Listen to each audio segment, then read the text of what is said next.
Good morning, student. I am Gopi Kumar Srivastava from ISS Sudhamdi. Today I am starting a new chapter of chapter number 2, Macroeconomics, Central Problem of Economy. In the previous class, I already discussed about the what is economic problem. Economic problem arises when there is lots of human wants and limited resources. It means that जब human resource कम हो, human का जो want है, लोगों को जो want है वो ज़्यादा हो, रिसोर्सेज कम हो, तो हमारा इकोनॉमिक प्रॉब्लम आता है. जब स्कार्सिटी होता है, जब किसी चीज़ का कमी होता है, तभी इकोनॉमिक प्रॉब्लम आता है. अर्थव्यवस्था में हमेशा प्रॉब्लम आते रहता है क्योंकि हमारे पास संसाधन उतना ज़्यादा नहीं है.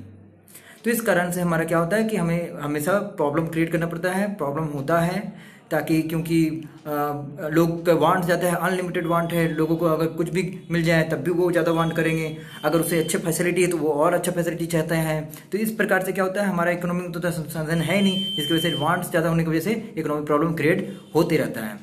तो इस इकोनॉमिक प्रॉब्लम में जो मेन प्रॉब्लम है उसे हम लोग सेंट्रल प्रॉब्लम ऑफ इकोनॉमी कहते हैं, और यही चैप्टर का नाम है और यही जो है टॉपिक भी है. तो हम लोग अच्छे से समझ सकते हैं कि, और इस चैप्टर में आपको 3 ही टॉपिक पढ़ना है. पहला है कि मीनिंग ऑफ इकोनॉमी, और दूसरा है आपका explain the central problem of economy, और तीसरा जो है आपका वो है आपका अपॉर्चुनिटी कॉस्ट. ठीक है, तो इस अपॉर्चुनिटी कॉस्ट को हम लोग भी डिटेल से जानेंगे, समझेंगे कि एक्चुअली में होता है कैसे और इसका काम कैसे किया जाता है इसमें ना. तो पहला है हमारा जो पॉइंट है वो every economy faces 3 central problem. हमारा जो हर इकोनॉमी जो है, अर्थव्यवस्था जो है, चाहे हर इकोनॉमी मतलब देश में, वर्ल्ड में कोई भी इकोनॉमी हो, कोई भी देश हो, उसे ये 3 तरह का प्रॉब्लम जो है फेस करना पड़ता है. जिसमें है पहला आपका व्हाट टू प्रोड्यूस, दूसरा है आपका फॉर हाउ टू प्रोड्यूस, और तीसरा जो है आपका फॉर होम टू प्रोड्यूस है. ठीक है, तो आप यहाँ पे देख सकते हैं कि हमारे ये 3 प्रॉब्लम है. और पहला जो प्रॉब्लम है व्हाट टू प्रोड्यूस है. मैं आपको बता दूं कि हमारे जो अर्थव्यवस्था में है वो पहला प्रॉब्लम यही आता है कि कोई भी इंडस्ट्री के लिए, कोई भी प्रोड्यूसर के लिए, कि वो क्या प्रोड्यूस करेगा. प्रोड्यूस करने के लिए बहुत सारा गुड्स है. प्रोड्यूस करने के लिए कंजप्शन गुड्स है, प्रोड्यूस करने के लिए सिविल गुड्स है, प्रोड्यूस करने के लिए वार गुड्स हैं. कंजप्शन गुड्स में ब्रेड और बटर आ गया, सिविल गुड्स में शूज आ गया, आपका वॉच आ गया, क्लोथ आ गया. तो ये सब क्या है, सिविल गुड्स हैं. और आपका वार गुड्स में गन आ गया, टैंक आ गया, जो लड़ाई के लिए काम आता है. तो देखा जाए इकोनॉमी में बहुत सारी इंडस्ट्रीज है, बहुत सारे लोग हैं, बहुत सारा डिमांड भी है. तो अलग अलग डिमांड के लिए, अलग अलग लोगों के लिए अलग अलग इंडस्ट्री भी बना गया है. और आपका जब भी आप कोई इंडस्ट्री स्टार्ट करते हैं तो आपके लिए प्रॉब्लम क्रिएट हो जाता है कि आप किस तरह का इकोनॉमी में किस तरह का प्रोडक्ट को प्रोड्यूस करना चाहते हैं. तो इस प्रॉब्लम को मैं बताना चाहता हूँ. This problem involve the selection of good and service to be produce and the quantity to be produce for the each selected commodity. इसका मतलब साफ है कि आपका यहाँ पे ये बोला गया कि जो प्रॉब्लम है वो problem selection of good and service related है, कि आप किस तरह का गुड एंड सर्विस को प्रोड्यूस करना चाहते हैं और मार्केट में लाना चाहते हैं. ठीक है, और वाट क्वांटिटी में ऐसा नहीं कि आप कोई चीज़ को, नया चीज़ को बना रहे हैं और उसको बना के मार्केट में उतार दिए, अब बहुत ज़्यादा बना दिए और बिक नहीं रहा है, तब तो आपको लॉस हो जाएगा. तो अगर मान लीजिए आप कोई भी तरह का गुड्स को प्रोड्यूस कर रहे हैं और ये मार्केट में उतार रहे हैं, तो आपको याद रखना है कि हम नया गुड्स उतारें या कोई भी कुछ बनाते हैं तो उसको एक लिमिटेड क्वांटिटी उतारेंगे, ताकि पहले हम देखें कि हमारा जो क्वांटिटी मार्केट में उतरे, लोग खरीदें, बिकने लगेगा. जब बिकने लगेगा तो हम प्रोड्यूस करने लगेंगे ज़्यादा. डेफिनेटली स्टार्टिंग में हम नहीं करेंगे. Every economy has limited resources. Her economy में लिमिटेड रिसोर्सेज होता है. इकोनॉमी मतलब अर्थव्यवस्था है, इकोनॉमी को आप देश भी बोल सकते हैं. And thus it can not be produce all the goods. इसीलिए अभी सभी तरह का गुड्स प्रोड्यूस नहीं कर सकता है, इसलिए हमें सिलेक्शन करना पड़ता है गुड्स का. मोर वन गुड्स और service usually means less other. मतलब आप एक तरह का गुड्स पे ज़्यादा ध्यान देते हो, डेफिनेटली दूसरा तरह का गुड्स जो है वो कम हो जाता है. जैसे आप यहाँ पे एग्जाम्पल लेते हैं, production of more war goods, मतलब वार, यहाँ पे वाज नहीं है, स्पेलिंग में जरा ध्यान दीजिएगा. इसमें आपका वार गुड्स है, ठीक ना. तो वार गुड्स में मतलब वार गुड्स मतलब हो गया गन, टैंक. अगर आप वार गुड्स पे ज़्यादा ध्यान देता है, या हमारा इकोनॉमी या हमारा देश वार गुड्स ज़्यादा प्रोड्यूस कर रहा है, तो it's possible only by reducing the production of civil goods. मतलब आप जब सिविल गुड्स पे कम ध्यान दोगे तभी आपका वार गुड्स पे ज़्यादा बढ़ोतरी होता है, या वार गुड्स ज़्यादा प्रोड्यूस कर सकते हैं. देखिए, मान लीजिए हमारे देश में पाकिस्तान से झगड़ा हो गया या लड़ाई हो गया या वार होने वाला है, तो उस समय में हमारा जो इंडस्ट्री है या हमारा जो इकोनॉमी है वो किस तरह का गुड्स प्रोड्यूस करेगा. सिंपल सी बात है, वो वार गुड्स प्रोड्यूस करेगा, सिविल गुड्स उतना प्रोड्यूस नहीं करेगा.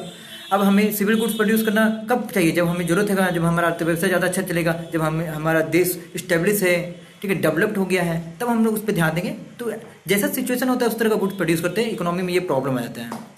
और चलिए अगर मान लेते हैं कि मैं सिविल गुड्स का प्रोडक्शन कर रहा हूँ, जैसे कि यहाँ पे एग्जांपल नहीं दिया है, जैसे मैंने बोला था वार गुड्स है, सिविल गुड्स है और एक कंजप्शन गुड्स भी है। और कंजप्शन गुड्स में क्या आता है, आपका खाने पीने का सामान आ जाता है, ठीक ना। और सिविल गुड्स में क्लोथ आ गया, शर्ट आ गया। थोड़ा देर के लिए मान लेते हैं कि एक गुड्स को मैं उठा लेता हूँ जिसका नाम क्लोथ है, ठीक है। मैं क्लोथ का प्रोडक्शन करना चाहता हूँ और मैंने सोच लिया कि 1000 शर्ट पेन बनाना है, ठीक है। मेरा ये इंडस्ट्री है, मेरा ये टारगेट है। तो ये व्हाट टू प्रोड्यूस में मैंने पहला सिलेक्शन कर लिया कि मैं क्लोथ बनाऊंगा और मैं जो है 1000 पीस क्लोथ बनाना चाहता हूँ, ठीक है। अब मैं करना क्या चाहता हूँ, दूसरा प्रॉब्लम मेरे पास ये आ जाएगा ना, मैंने सिलेक्शन कर लिया कि हाँ मुझे शर्ट बनाना है और 1000 पीस बनाना है। दूसरा जो सिलेक्शन है वो हाउ टू प्रोड्यूस। अब ये प्रोडक्ट को बनाए कैसे, तो this problem arises refers to the selection of technique to be use for the production of good and service. मतलब हम किसी तरह का गुड्स प्रोड्यूस करें या किसी तरह का सर्विस प्रोड्यूस करें, हमें जरूरी है कि हम किस तरह का टेक्निक यूज करें। तो हमारे पास 2 ही टेक्निक है गुड्स को बनाने के लिए, चाहे कोई भी गुड्स बनाए। तो जैसे कि मैं अगर क्लोथ बना रहा हूँ तो उसके लिए मेरे पास 2 तरह का टेक्निक है। जैसे यहाँ देख सकते हैं, production of cloth is possible either by the handloom और बाय द मॉडर्न मशीन। या फिर आप हैंडलूम से बना सकते हैं, मतलब जिसमें लेबर ज़्यादा लगता है, या फिर आप मॉडर्न मशीन से बना सकते हैं जिसमें कैपिटल ज़्यादा लगता है, मतलब पूंजी ज़्यादा लगता है, पैसा ज़्यादा लगता है। तो ये 2 तरीका से आप क्लोथ को बना सकते हैं। जैसे अगर मान लीजिए आप लेबर इंसेंटिव, 2 तरीका होता है हाउ टू प्रोड्यूस में जिससे आप गुड्स बना सकते हैं। पहला है लेबर इंसेंटिव, दूसरा है कैपिटल इंसेंटिव। मान लीजिए आप लेबर इंसेंटिव का यूज करते हैं, ठीक है। तो लेबर इंसेंटिव में क्या होगा कि आप more labour and less capital use करेंगे, मतलब उसमें लेबर ज्यादा रहेगा और कैपिटल क्या रहेगा, कम रहेगा, मतलब मशीन कम रहेगा। अगर आप कैपिटल इंसेंटिव यूज करते हैं, इंसेंटिव मतलब टेक्निक, ठीक है, तो आपका यहाँ पे क्या होगा, कैपिटल ज्यादा रहेगा और लेबर क्या होगा, कम होगा। पर हमारा जो देश है वो उसमें लोग ज्यादा है, जनसंख्या ज्यादा है, लोग अनएम्प्लॉयड है, तो हमारा जो देश में है वो ज्यादा अच्छा रहेगा कि लेबर इंसेंटिव का यही टेक्निक हम लोग यूज करें, ताकि हम ज्यादा प्रोडक्शन हो, लोगों को रोजगार भी मिले, सोसाइटी सोशल वेलफेयर भी हो, ठीक है ना। तो मैंने पहला जो सिलेक्शन है व्हाट टू प्रोड्यूस में जो सेंट्रल प्रॉब्लम का है वो मैं क्लोथ को डिसाइड किया कि मैं क्लोथ बनाऊंगा। दूसरा जो मैंने ये तय किया कि मेरा जो क्लोथ होगा वो लेबर इंसेंटिव भी बनेगा। तो ये मेरा सिलेक्शन है, ये प्रॉब्लम था और ये सिलेक्शन भी है। अब ये है कि ये जो गुड्स है, ठीक है, अगर मतलब मैं क्लोथ बना रहा हूँ और मैंने लेबर इंसेंटिव का टेक्निक का यूज किया है, तो डेफिनेटली अब मैं ये कैसे बनाऊंगा। सवाल है कि ये मैं किसके लिए कैसे बनाऊंगा, तो ये तो क्लियर है कि मैं चलो लेबर इंसेंटिव से बनाऊंगा, पर ये किसके लिए बनाऊंगा। मान लीजिए 1000 जो शर्ट बन रहा है वो कॉस्ट प्राइस क्या होगा, उसका प्राइस क्या होगा और ये किन लोगों के लिए बनने वाला है, ये रिच के लिए ज़्यादा बनेगा या पुअर के लिए बनेगा या मिडिल क्लास के लिए बनेगा। तो ये भी बड़ी इंपॉर्टेंट बात है, ठीक है। तो this problem refers to selection of the category of the people. यहाँ साफ बोल दिया, category of the people decide कर रहे हैं कि किस तरह के लोगों के लिए आप बना रहे हैं goods. Who will ultimately consume the goods, whether to produce the goods for the more poor, less rich। मान लीजिए अगर आप more poor के लिए बना रहे हैं तो less rich होगा, और rich ज़्यादा है तो poor भी more less हो जाएगा, ठीक ना। तो ये कॉम्बिनेशन बना रहेगा, आप पे डिपेंड करता है कि आप ये गुड्स किसके लिए बना रहे हैं, ठीक है। तो ये हमारे पास 3 प्रॉब्लम है। इसी 3 प्रॉब्लम को what to produce, how to produce और फॉर होम टू प्रोड्यूस को हम लोग central problem of the economy बोलते हैं। सेंट्रल प्रॉब्लम मतलब main problem. What to produce में हम लोग गुड्स का सिलेक्शन करते हैं, सर्विस का सिलेक्शन करते हैं और ये तय करते हैं कि कितना क्वांटिटी हम लोग बनाना है। हाउ टू प्रोड्यूस में हम लोग ये तय करते हैं कि हमें वो क्वांटिटी, ये क्लोथ किस प्रकार से बनाना है, ठीक ना। और होम टू प्रोड्यूस में हम लोग ये तय करते हैं कि हमारा जो गुड्स होगा वो किस लोगों के लिए, सिलेक्शन पीपल करते हैं, मतलब लोग किसके लिए बना रहे हैं। तो इससे रिलेटेड मैं एक और वीडियो बनाया हूँ जिसमें मैं प्रैक्टिकली समझा रहा हूँ लिख कर, ठीक है। तो वो दोनों वीडियो जो है मैं आपको दिखाऊंगा, आप इससे समझें और ये आपका नोट्स हो जाएगा। इससे साथ मैं PDF भी दूंगा ताकि आप अच्छे तरीके से चैप्टर को समझ के लिख सके, ठीक है। तो आपको कहीं कोई दिक्कत नहीं होने वाला, आप पूरा बढ़िया से पढ़े, उसे समझे, ठीक है। अब आ जाते हैं, एक और टॉपिक है हमारे पास जो है अपॉर्चुनिटी कॉस्ट, ठीक ना। अभी अपॉर्चुनिटी कॉस्ट क्या है, इसमें लिखा है opportunity cost is the cost of the next best alternative for one. इसको समझाने के लिए मैं यहाँ पे देख सकते हैं एक एग्जांपल लिखा हुआ है। Suppose you are working in a bank at a salary of 40,000 per month. मान लीजिए आप एक बैंक में काम कर रहे हो, आपको 40,000 पर मंथ मिल रहा है। Further suppose you receive more 2 job. आपको मान लीजिए मैं ऑफर दे रहा हूँ, आप एक जॉब करते हैं ऑलरेडी और मैं आपको ऑफर दे रहा हूँ 2 और जॉब का, कि चलो मैं तुम्हें 2 और ऑफर देता हूँ। जैसे कि देखिए, to work as a executive, प्रबंधक के रूप में आप काम कर सकते हैं, जैसे मैनेजमेंट के रूप में आप काम करते हैं, जिसमें आपको 30,000 रुपये पर मंथ देंगे। और एक और जॉब है जिसमें जर्नलिस्ट के रूप में आप काम करेंगे, जिसमें मैं 35,000 रुपये दे रहा हूँ। तो सिंपल सी बात है, पहला जॉब ही बैंक वाला अच्छा था। तो अपॉर्चुनिटी कॉस्ट मतलब मैं वहाँ पे काम करूँगा जहाँ पे अपॉर्चुनिटी मुझे अवसर मिलेगा। अपॉर्चुनिटी के हिंदी क्या होता है, अवसर, मौका मिलना। तो मौका जहाँ अच्छा होगा वहाँ ही काम करूँगा मैं, है ना, वहाँ नहीं काम करूँगा जहाँ पे हमें मौका नहीं मिलता है। तो अपॉर्चुनिटी का मीनिंग होता है कि मैं खर्च वहाँ लगाऊंगा जहाँ मुझे ज़्यादा फायदा मिलेगा, मैं मेहनत वहाँ करूँगा जहाँ पे मुझे फायदा ज़्यादा मिलेगा, मैं बैंक में काम करूँगा क्योंकि मुझे फायदा वहाँ ज़्यादा मिल रहा है। ठीक है, तो चलिए अब इसको समझने के लिए डायग्राम भी देखते हैं।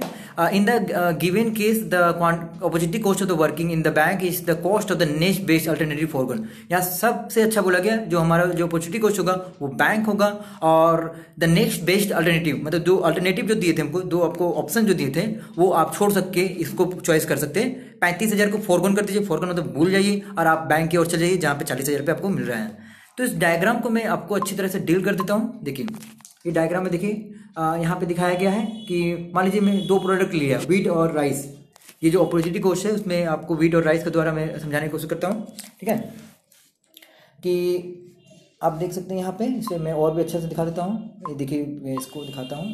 एक मान लीजिए व्हीट है और एक राइस है। जैसे अभी मैंने थोड़ा देर पहले बैंक का एग्जाम्पल लेके, जर्नलिस्ट का एग्जाम्पल लेके ऐसे समझाया था। अब मैं आपको एक तरीका और समझाता हूँ कि मान लीजिए आप दो तरह का प्रोडक्ट बना रहे हैं, ठीक है, तो और आपके पास रिसोर्सेज संसाधन जो है वो लिमिटेड है, तो आप दो में से एक ही प्रोडक्ट को ज़्यादा प्रेफरेंस दे सकते हैं और आगे बढ़ा सकते हैं। तो आप किस प्रोडक्ट को आगे बढ़ाना चाहेंगे और किस प्रोडक्ट को पीछे छोड़ देंगे, तो ये डिपेंड करता है ये बात पे। तो जैसे कि मान लीजिए अगर मैंने वीट का प्रोडक्शन मान लीजिए मैं बढ़ाता हूँ, जैसे कि 10 क्विंटल से 20 क्विंटल को वीट को बढ़ा दिए, तो डेफिनेटली जो राइस का जो क्विंटल है वो 20 से 10 क्विंटल हो जाएगा, क्योंकि मेरे पास पैसा जो है, मेरे पास जो रिसोर्स है, जो मेरे पास मनी है, जो मेरे पास टेक्नोलॉजी है, जो मेरे पास लेबर है, वो तो ज़्यादा नहीं है। अब मैं ज़्यादा नहीं है, जब मेरे पास इतना जो फैक्टर ऑफ प्रोडक्शन ज़्यादा नहीं है, लोग ज़्यादा नहीं है, लेबर ज़्यादा नहीं है, तो मैं ज़्यादातर प्रोडक्ट कैसे बना सकता हूँ? सिंपल सी बात है। इसीलिए मैं बता रहा हूँ, एक तरह का प्रोडक्ट जब बढ़ता है, एक तरह का प्रोडक्ट जब बढ़ता है तो दूसरा प्रोडक्ट जो होता है ऑटोमेटिक घटने लगता है, क्योंकि हमारे पास जो रिसोर्स और टेक्नोलॉजी है वो लिमिटेड है। तो हमेशा याद रखिएगा, इकोनॉमी में जो होता है हमारा रिसोर्स और टेक्नोलॉजी लिमिटेड रहता है, जिसकी वजह से हमारा प्रॉब्लम क्रिएट होता है, इस तरह का प्रॉब्लम, ये अपॉर्चुनिटी कॉस्ट है। तो यहाँ डेफिनेटली है कि अगर आपको वीट बढ़ाना चाहते हैं तो राइस को क्या करना पड़ेगा, घटाना पड़ेगा। तो इसको डायग्राम के अनुसार दिखाता हूँ मैं, ठीक ना। तो ये तो टेबल था, आइए डायग्राम देखिए। एम से एन चला गया, मतलब ये आपका 10 से 20 क्विंटल चले गए वीट, ठीक ना। और देखिए उसी तरह जैसे ये बढ़ाए वैसे ये घट गया। देखिए इसका एरो जो है नीचे की ओर जा रहा है, इसका एरो जो है आगे की ओर जा रहा है, ठीक है। तो ये डायग्राम कुछ इस प्रकार बनेगा, ऐसे करके, और ये ऐसे चला जाएगा। मतलब ये डाउनवर्ड जो दिखा रहा है ना, ये लाइन ये दिखा रहा है कि जो वीट और राइस है उसका जो क्वांटिटी का प्रोडक्शन हो रहा है वो नेगेटिव हो रहा है, एक बढ़ रहा है तो एक घट रहा है, ठीक है। इस डायग्राम को मैं अपने से भी आपको बना के दिखा सकता हूँ। जैसे ये देख सकते हैं, ये देखिए इस तरह से बना के, इस तरह से बनता है। ये 10 से 20 हो गया, ये 10 से 20 हो गया, ये आपका इस साइड जो है राइस हो गया, इस साइड आपका वीट हो गया। तो वीट देखिए बढ़ते हुए दिख रहा है, राइस देखिए क्या हो रहा है, घटते हुए दिख रहा है। तो डेफिनेटली ये टेक्निक है कि आप वीट की ओर जा रहे हैं राइस को छोड़कर, तो एक आपको छोड़ना पड़ेगा, तभी आप एक आगे बढ़े हुए, ताकि आप पैसा लगा सकें। पैसा जितना लगाओगे आपको प्रॉफिट उतना मिलेगा, ठीक है। और फिर भी अगर समझ में नहीं आया तो इससे रिलेटेड एक और वीडियो में है जिसमें मैं प्रैक्टिकली समझा रहा हूँ, उससे आपको ये टॉपिक जो है वो क्लियर हो जाएगा, ठीक है। तो ये दोनों वीडियो आप बिल्कुल देखें, बड़ी इंपॉर्टेंट है, ठीक है, क्लियर। तो अब आ जाते हैं हम लोग इकोनॉमिक के बारे में समझने के लिए कि इकोनॉमिक क्या है।